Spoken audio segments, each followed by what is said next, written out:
while still in their immigrant status? Absolutely, they can. But you have to do it through an avenue that is not a traditional lender. Because there are people who buy up real estate within the U.S. who have never even been to the U.S. before. So there are ways to do it, absolutely. I would recommend a commercial lender, one that specializes in giving loans to businesses rather than individuals. And so there are different types of lenders for each one. Thank you. So I will now ask anyone in the audience to step up to ask a question. Jabelo, do you have a question?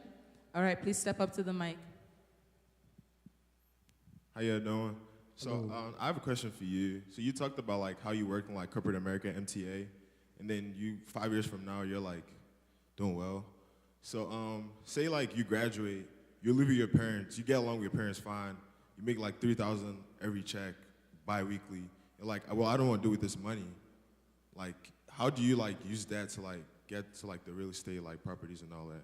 Wonderful question. So I am a passionate advocate of stay at home. Do not leave your parents' house, ideally until you're married, unless there's a serious opportunity that you have across the country for whatever reason, and it has to be worthwhile. Stay with your parents and live rent-free. That is an amazing tool that you have. Save up your money, act like you're broke. And what you do is, first you save $10,000. You want to get the feeling of having 5 figures in your bank account. It's going to be a nice feeling, okay? After you save $10,000, you go for $20,000. Because now you have your safety net with the $10,000, you have $20,000, so that $10K difference between the 20 and the 10, you can start to invest with that. But keep your expenses low all the while. Once you have that kind of money in savings, especially at a young age, you're able to take risks and make investments that once you have a family down the line, is going to take a lot more thought and coordination with your spouse to do so. So please stay at home with your parents. Thank you so much. Oh, yes, ma'am.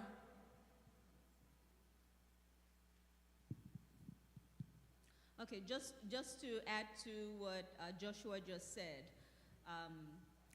we talked about having a budget, saving and investing. That's how millionaires are made. He's absolutely right. If you have the opportunity to stay at home and save the money. Save the money and invest. You're not going to become a millionaire or have the ability to buy thousands and thousands of real estate if you're not investing. Because the interest you're going to make in a bank account is very limited. But if you're investing this money, you have the opportunity to increase your wealth exponentially. Thank you, ma'am. Yes, sir.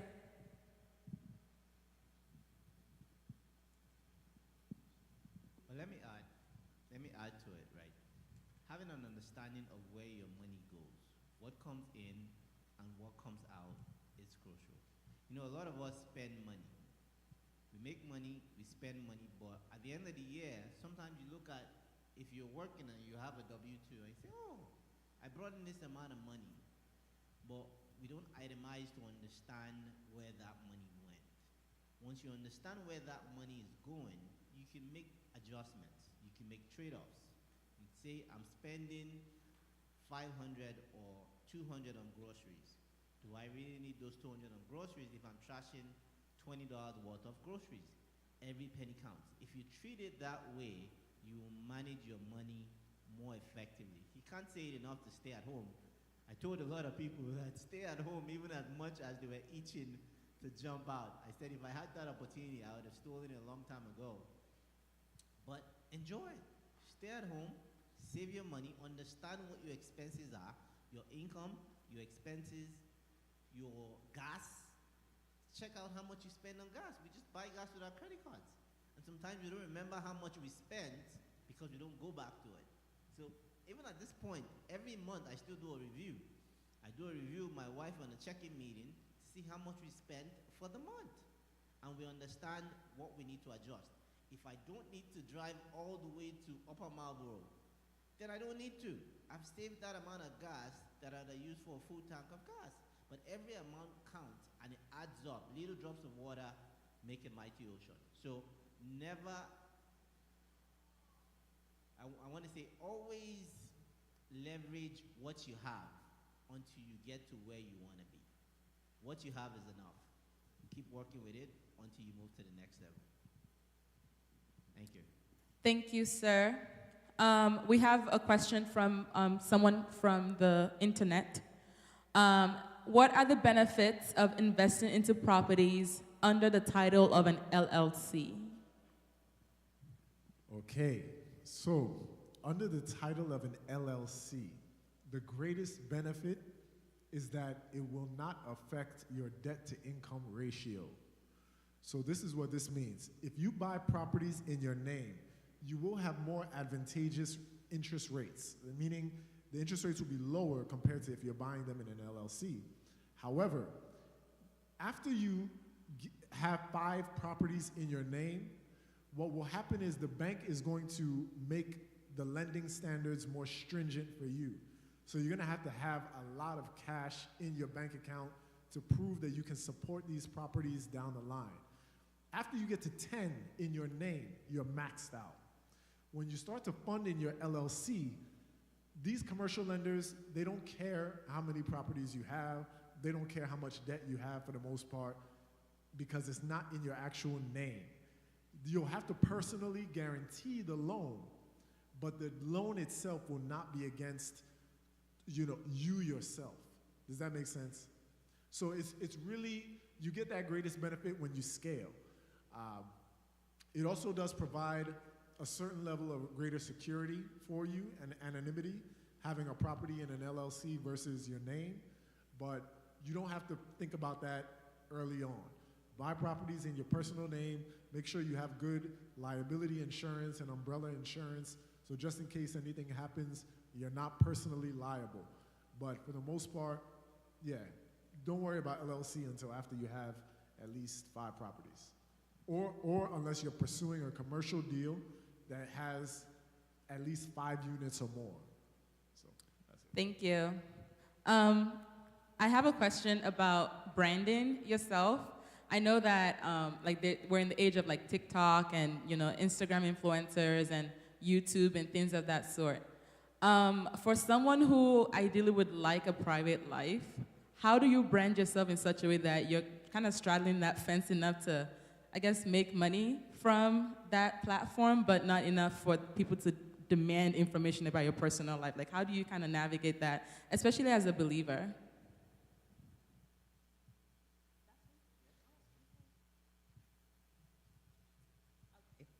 Can you hear me? All right. For branding, you can decide to have a service or a product that you focus on. So let's say you are focusing on a particular service, maybe an accounting service. That's all you talk about. You shield your private life from there. So you're only sharing financial advice. You're only sharing that alone. Now, that's most times when people want to keep their private life out, they do just that. Also, professional branding on LinkedIn.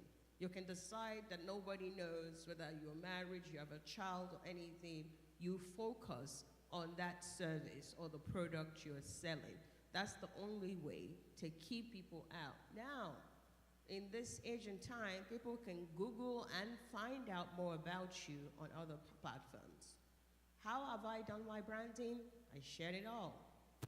Why? Because people are buying into me, not just my product. But for some other people, they can just share that alone. When you do what I do as a career coach, people need to see what you have done with your home life first before they can trust you to lead them in the right path. So choosing a product or a service that doesn't require people to want to see what you're doing could allow you to flourish without having to share everything. So I would add to that, saying as the branded coach has just told you. It depends on what you do, right?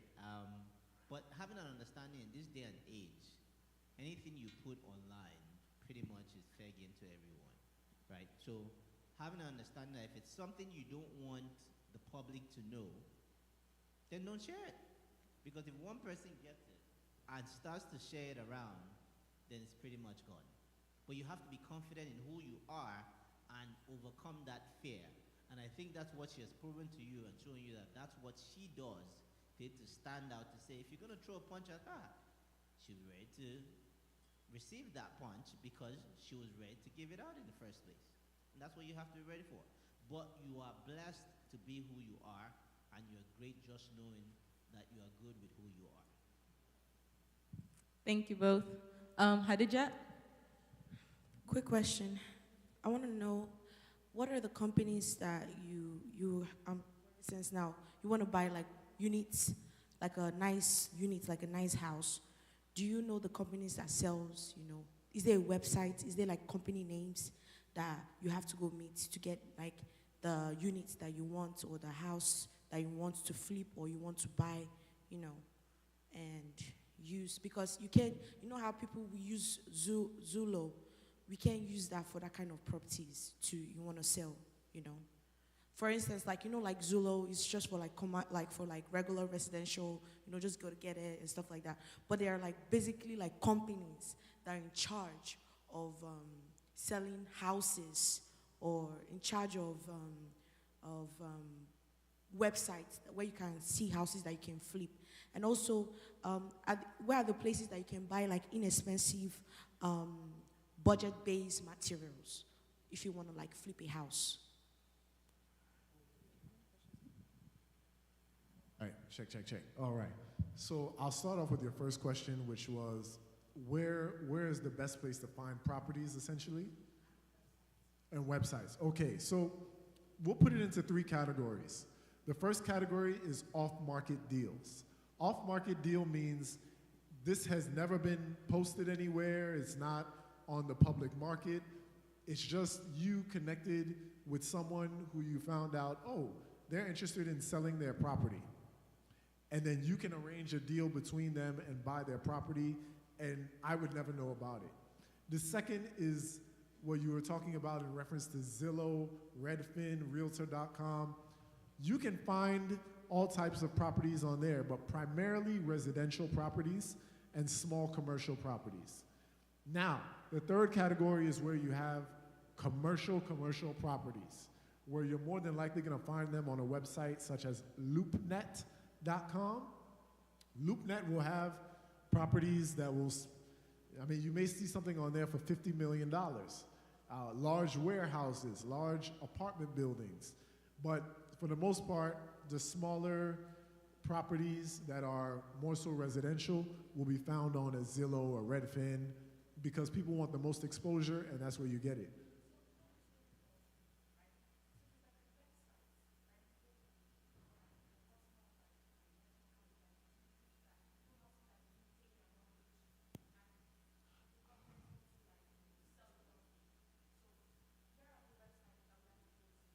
Oh, so you mean for like foreclosures?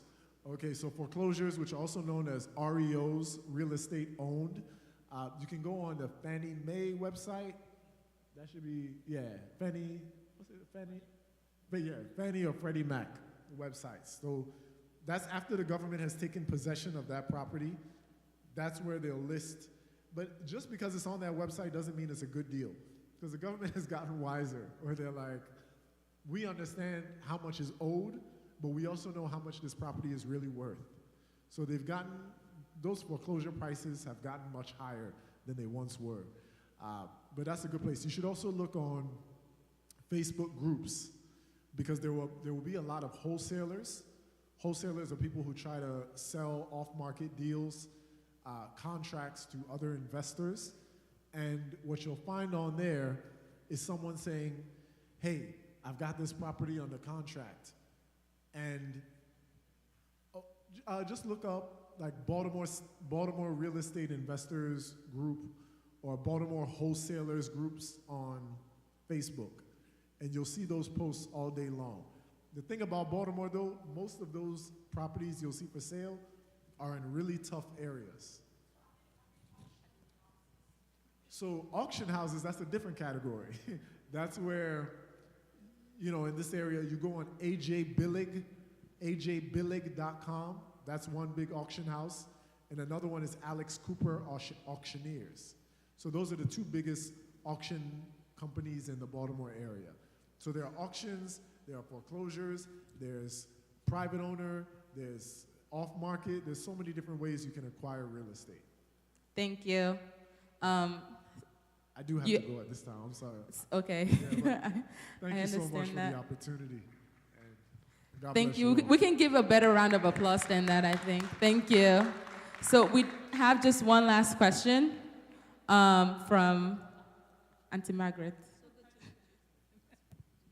All right, so thank you so much, coaches. Thank you so much so far. I have two questions. The first one is going to go to, first one is going to go to the investment coach. I know you said that we should invest, so do you have any model of investments that you want to share with us today? I missed your class, I don't know if you did it in the session, but if there's any that you would like to share where we can kick the investment off, that would be great. And my second question goes to the career coach. How do you advise someone with multiple career in terms of branding?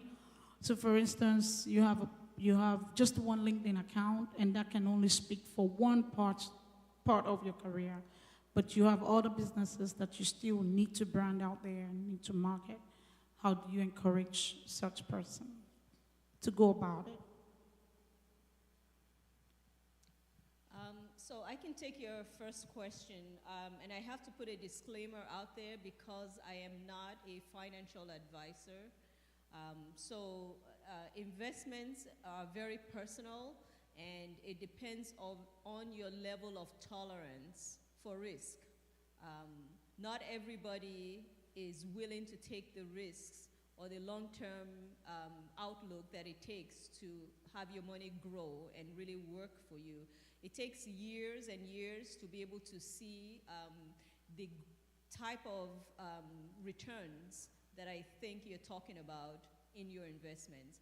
I did put something out there about Series I bonds that are guaranteed, that have currently have about 6.8 interest rates.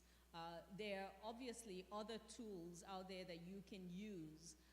And most of them depend on your level of tolerance. You can be very conservative in your investments. For instance, when you invest in a 401k, you oftentimes have opportunities to pick the type of investments that you make. Some are very high risks. Some of them are emerging markets that are very, very high risk. But you would talk to your financial planner about where you stand.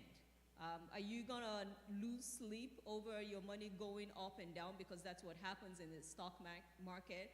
If you're not ready to leave your money alone for a long period of time and let it grow and let it work for you, then maybe that's not the market for you. I happen to have a 401k, and my investments are very conservative because I get nervous when things go up and down. So I'm very conservative in that sense. But I don't want to recommend any stocks to you. There right now, even options through your Fidelity or maybe Charles Schwab, where you can buy fraction of stocks. Those are doing great right now, especially with the Fed's increasing interest rates. So there are many, many opportunities out there. We've talked in depth about real estate, but as young people that I see right now, I think your focus should be on making sure that you have a budget that you can live within, that you are saving money, not spending everything that you earn, and ensuring that you're not living your life through fear or through greed, that you are making sure that you have goals that you're focused on and doing what you need to do to make sure that you're on sound footing. Because you know what I see? When the foundation is solid, it's very hard for you to fall with every wave of thing that comes out there, because there are going to be many waves that come at you. But if you have a strong foundation, starting with your budget, you know what's coming in, you know what's going out, and you are controlling your money, then wow, the sky is the limit for you, really. Thank you, Ma. The second question for our career coach, I believe, right? Okay. I believe this is about someone with multiple careers that wants a brand. The first question is, why do you have multiple careers? Right. Because if you have multiple careers, then we have to look at what is the why. Maybe you have a career, you have a business, that would be a different situation. If you have multiple careers, then we have to be asking questions on how do we consolidate your careers. Now, there is what we call a portfolio professional. A portfolio professional is someone who has multiple things they are doing. So let's say you have a career, you have a business, you have other things together within your portfolio. So in that case, your portfolio career, and you can market all of this in one place. You just market them to different audience. So let's say on LinkedIn, for example, I'll use myself as an example as a portfolio career. There are certain people who follow me because of my 3D printing and Industry 4.0 interest. I feed them certain content. There are other people who follow me for study abroad and career coaching. I feed them different content. There are people who follow me because you're an inspiration, they're inspired by you. They also get, so they invite me as a guest speaker and all of that. They get different content, but on one platform, you can get to advertise multiple people, things to multiple people. The first thing is define who are you. Secondly, who are your target audience? Once you know the target audience, then you can look at what's my strategy to attract the right target audience to my platform. Will I tell you to have multiple platforms? Yes, but I'm not going to tell you use one platform to market one thing. You are better off growing one platform, do multiple things there, build that platform up, but people know you're the source for multiple things that are available. So instead of thinking about multiple career, consolidate it. Now, if you have multiple things you do, you're a portfolio career person. Look at your, how do I identify my audience and then attract those audience to my page or my profile. And out there today, there are branding tools that you can use to help you identify what the needs are. Once you've known your audience, what do they need? So you're supplying the right content to your target audience to bring them to your page. Hope that helps. So I wanted to add to the investment piece to what you said, right? In addition to being conservative and buying mutual funds and things like that, also, life is about taking steps. And sometimes if you don't take those steps, you never know what's behind the closet, right? It's like Ade said, right? Take that risk and see if you're going to fall and God will catch you. As young individuals, try to invest, right? Invest with a portion of the cash you have and watch it either fall or watch it either grow. And from that, you can learn the lessons from it, right? As you grow older, you could try to be more cautious. And now that you're younger, try it out. Test and learn and see how it goes. Don't burn all your cash and come back to me and say you burnt all your cash. But try it out, test and learn, and that's how you learn as you grow. All right? Thank you. Thank you. I have a question as well. So I know it's a lot of young guys here. I'm young myself. But yeah, so my question is, what would you advise? I know a lot of people talk about purpose, and we're not talking about purpose on what I feel like I'm called to do. And purpose in something that I'm passionate, or let me use, instead of using purpose because I don't want to get controversial, I would say passion or something that actually pays the bills kind of thing. So some people, they're passionate for something, but it's not giving them the return that they desire. What would you advise to do, most especially for Nigerian Americans, at least majority of it were Nigerian Americans here, instead of just chasing something and running on the goose chase and it's not profiting anything, but you are so passionate about this thing, but it's just not going anywhere. What would you advise? That's for me? Okay. So on passion, so I remembered one of the things my mentor told me. My mentor recently sold his company for $150 million and decided that he was going to retire a little bit. And one day we were having a conversation, and he told me, he said, you know, the first company I started, it crashed after 2 years, and I just kind of went into a little corner and thought about what else can I do. Why did I start with that? Sometimes what you're passionate about, your thinking is one thing. It's not one thing that you're passionate about. There are multiple things you are passionate about that can actually lead you somewhere. You talked about having something that brings food to the table. This is what our parents want us to do. Every African parents think you need a career that brings food to the table. So the first rule of thumb is having income. So I'll say start with what brings food to the table. Get that going. So you're in school right now. Don't prioritize passion first. Prioritize a career that can lead you somewhere, that you know that there is future here. As you do that career, once that is established to some extent, then you can now bring your passion in and try to scale that. When we're talking passion, everything needs A/B testing. You need to test out that passion to understand whether there is opportunity for you to make money from it. If it's not working out, don't spend too much time. Drop it. Think about what else can you try and that can scale. For example, I'm a career coach. I'm very passionate about helping people. Recently, I had a study abroad to my portfolio. I'm also passionate about that. I'm passionate about real estate. I own over 10 properties. So your passion is not one thing.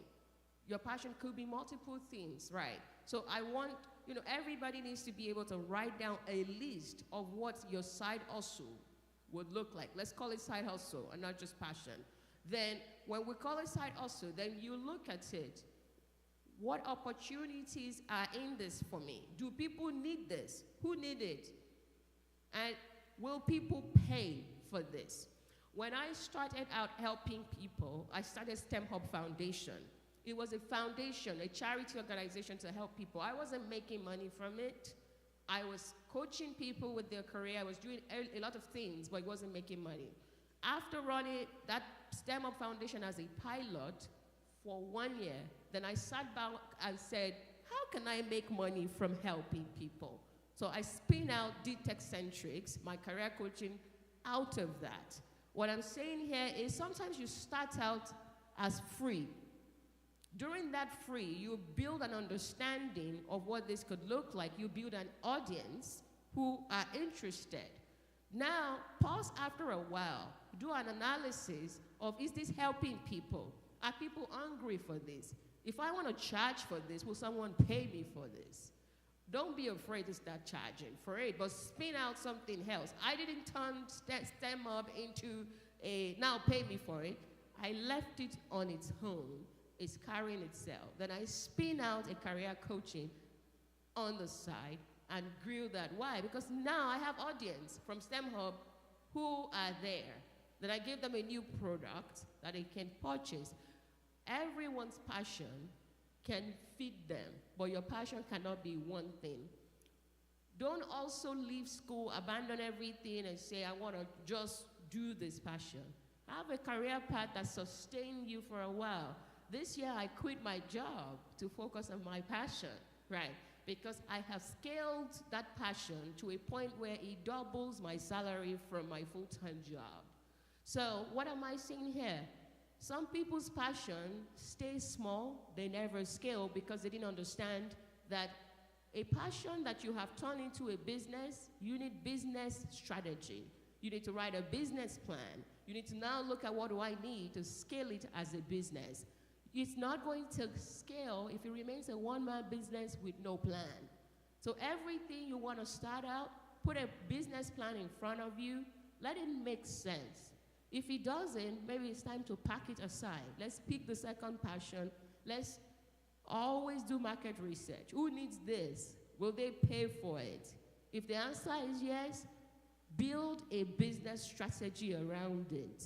If it makes sense, push it forward, but don't quit your job first until it can stand on its own and you test it out. Multiple people say this may work. Then maybe you can take a year off like me and say, let me try this entrepreneurship part. And if it works, maybe it can scale. A problem in our community that I've identified is the parents push us and say, stay in the career. Now we push back with our passion without a plan, and then we end up failing. So let there be a balance and let them grow side by side first until a point where it makes sense. And if you feel like maybe you can really take it to next level, make sure there's a plan, that is not just a feeling, that you can see it, and hopefully it works out. I'm happy to business coach if anybody needs it. Not for free. I'm telling you that it's not for free. I think the business coach, I'm actually happy to help one or two people from our community for free. Oh, wow. So to add to that, I would say, but Adi, if you look at that, there's some people that are still passionate about X. They can still go with their passion and still be successful at their passion. Yeah. What we're trying to say is be open to diversity, be open to other alternatives, right? Analyze the passion first. Is it profitable? Will it bring something? Because it's not enough to just bring fulfillment if it can be scaled to feed a family, if it can be scaled to actually, if it's not even helping. Sometimes people are passionate about frivolous things that's not going to impact more than 3 people. So it's good to analyze how much impact, even if it's going to not make you money, will it help a lot of people? If it will, maybe you can start pasting Kinley for free, right? You could. So I think what she's talking about really is the difference between a career and a hobby. All right. A lot of times we have hobbies that cannot be monetized, right? I have many hobbies. One of them I could monetize, but no one really would be able to pay me what that thing is worth. So that is a hobby that I'm going to continue doing because it helps people, because people enjoy it. But it's not my main focus. It's not my main career. So when you have a career, something that you can monetize, just like she said, you have to look at it from a business point of view. Is this going to be a business that is scalable? If it's not scalable, you don't want to put all your resources in it. The thing also with diversifying is sometimes you spread yourself so thin that you're not able to focus on the thing that you need to focus on. So you always have to be mindful of that. Being able to pick out that thing is that you need to focus on, that you need to grow. I think she said that as well. You need to grow that thing first to a point where it can stand on its own, and then you can move on to the next passion or to the next thing that you feel is scalable. So it's all individualized. It's all based on your goal and your why, your reason for doing this thing. So you have to analyze it from your point of view, from your lens. I want to add that one of the best advice my mentor gave me 2 years ago, I talked about this career coaching stuff. And he said, is it a hobby or a venture that I can invest $5 million in? And I'm like, oh. And he said, how do we know? Take a business plan, do a business plan for it.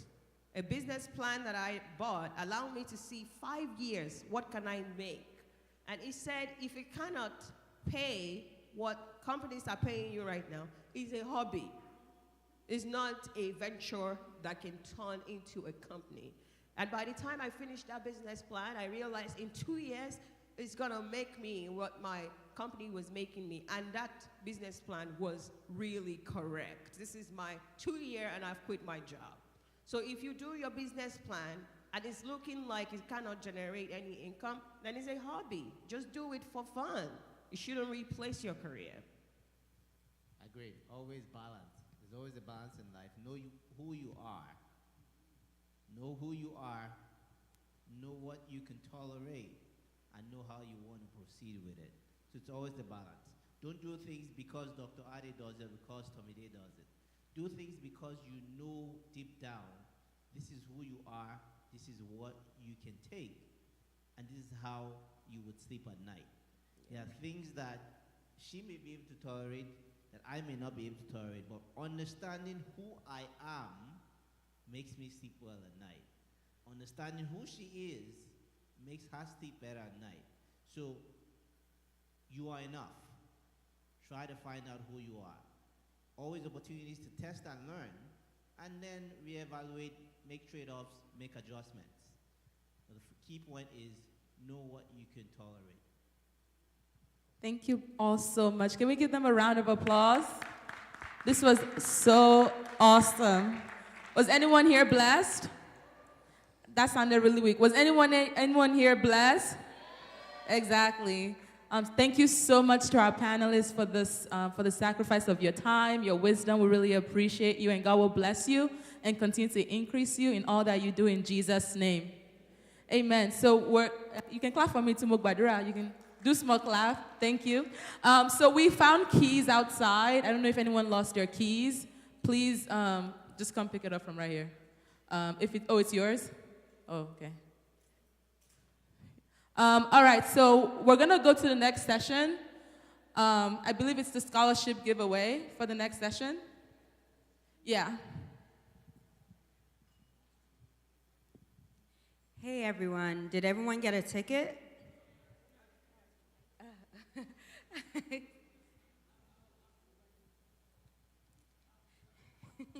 So what I'm going to do is have Tommy Day go over the, essentially, the qualifications for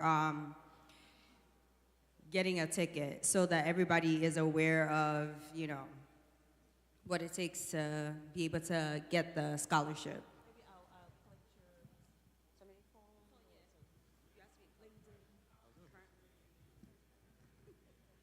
Yes, yeah, sure.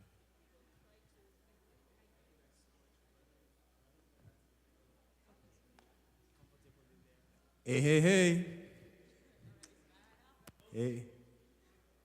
I was just about to release my new single. How's everybody doing? Are you guys ready for tonight? Are you guys ready for tonight? It's only this side. It seems like this side is dry. Are you guys ready for tonight? So I just want to say a massive thank you to everyone that stayed this long. We started at what time? Around 10 o'clock. And it's 2:41. But I know for those that stayed, I'm pretty sure you had a wonderful time and it was well worth it.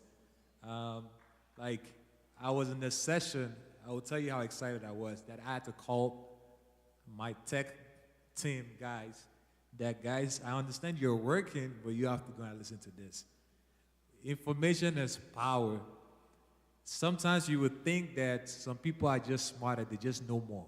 It's not because they are smarter than you, they just have access to some information that is just life-changing. Trust me, and you have conversation and it just allows you to even think broader. Sometimes people will look at you and it's like, oh, okay, yes, if I stay on this path, I will be fine. But in your head, what you're thinking is like, you have no idea of who I talk to. I talk to some people that the things they're talking to me about is just, it's a whole different game. I thought I was doing it. No, it does not stop. So information is good. So I definitely applaud all of you guys for just staying this long. God bless you guys. So in this next session, I have my assistant here, Tumi Kilo. It's like, I love saying the name like that. It's Tumi Kilo, right? No, it's Tumi Kilo. It's like, but yeah, She's going to be helping choose the raffle. So we already have a raffle. We have 2 scholarships that will be given away. They're worth a lot of money. It's actually a scholarship in cash. First time ever that you'll get a scholarship in cash. Please don't take this scholarship and go to Macy's as soon as you're done.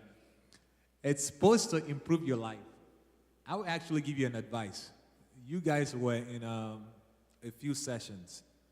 We're in an agile session, a career workshop, a financial session, and the agile, right? I would encourage you to use this money and double it in some way, shape, or form. How do you double things? Several ways. Through knowledge, acquiring knowledge, you just increase your worth by knowing more because you could do a lot more with it, right? You could also actually buy stocks. It's a great opportunity in the market to invest right now. Why? Because everything is on sale. The mistakes a lot of people make is that they invest when everything is high, and then you lose money. You buy at the top, you sell at the bottom. You panic, you wait till it goes up again, you buy at the top, you sell at the bottom again, and you just repeat the cycle. It's like it's not working. It's because your timing is just wrong. That's just the thing. So that's knowledge. You use it to buy a book. There are several books out there. You could get a certification. You could do so many things out there with this wonderful scholarship. I'm not going to tell you how much is in there, but it's worth a certification. If you're interested in a CSM or whatever, you could get a certification with this money right here. I tell you that much. So with that being said, I would go ahead and do the selection. So everybody pull out your tickets. Let me see your tickets. I hope no one has 2. This is the house of the Lord. You can't scam God. Ready? If you're a student and you don't have one, let us know so we'll go past it. Did you guys have one? No. So they have to be college students. I mean, this is how you know you're not a lawyer. Technically, you're in college still, though, under technicality. Okay, all right. Okay, I will continue, guys. So as I will continue. So the first choice, drum roll, please. Drum roll. I can't hear. It's like you guys don't want money. Actually, this is what I would do. If you're not doing drum and I see your ticket, I'll put it back.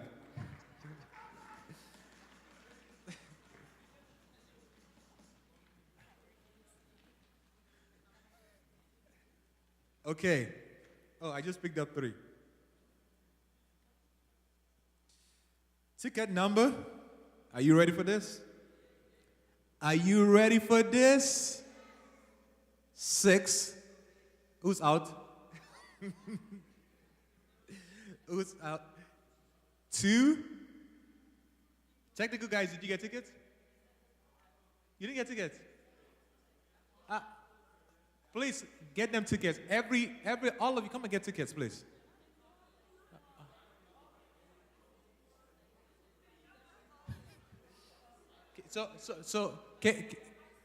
One house. All the high school students as well. Like, you could get a ticket. So please. One house, please. I know the person that has this ticket, I'm still going to read this ticket number. Should I still do it? Or should I put it back in there?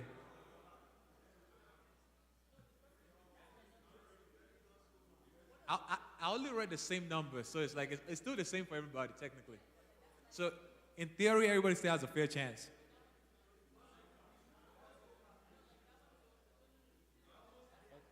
Okay, can you mix it together? No, it's okay.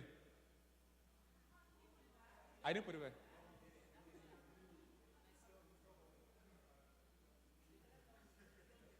Okay, you guys ready again? So for the new guys that just got tickets, drum roll again. Drum roll, please. Okay, you guys ready? 6, 2, anyone out yet? 0. Anyone out yet? 2? 2?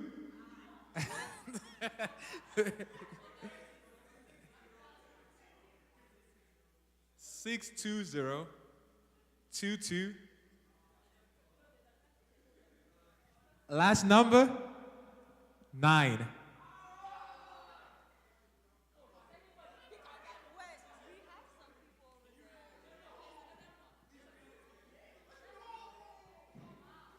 got? Congrats, but let me see. Yeah, that's it. Yeah. You guys. Good for you. Bruh, do something good with this money. Invest in yourself. You know what's so funny? You guys would think I bribed him. I actually saw him yesterday in the most random place. No, I saw him. I saw him at the gym yesterday. So you know what that means? If you want to win next time, show up at my gym, and you might win. Yeah. And like he just made a last minute. He was missing all the shots yesterday though, but he made that shot. Okay. Should I keep the same ticket or use a different one? I told you guys, we should have allowed me to use a different one. I know. You guys ready? Drum roll, please.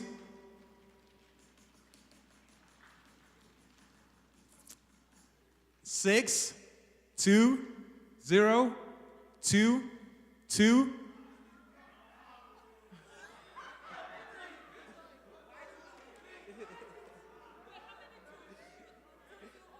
Two.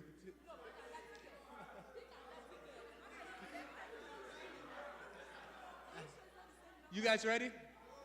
620224.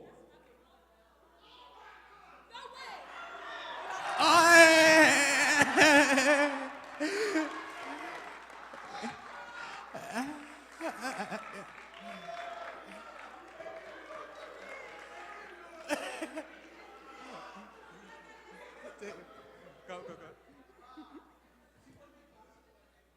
me see. Part of you, bro. You zip it.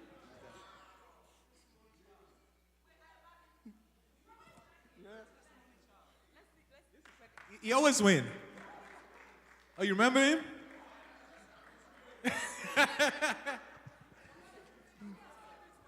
So congrats. Thank you. Let me take a picture with him because I'm so proud of this guy right here. I want to take a picture with you. I'm so proud of him. I'm glad that he actually won and it was not rigged, guys. Trust me. You don't believe me? No, but like honestly, like he has done an awesome job, and God always blesses those who serve Him. That's what it is. So I'm excited that you won, and I pray that for the rest of you guys, even though you did not win physical cash, you win spiritually in Jesus' name. And that's all that matters. I know it's not money. I know you feel like going to Chick-fil-A right now, but yeah, it's just what it is. So invest in a certification for yourself, Ayobami. Ayobami, a certification in yourself with that money to increase yourself. Thank you so much, guys. And, closing. And yes, we would like to invite our very own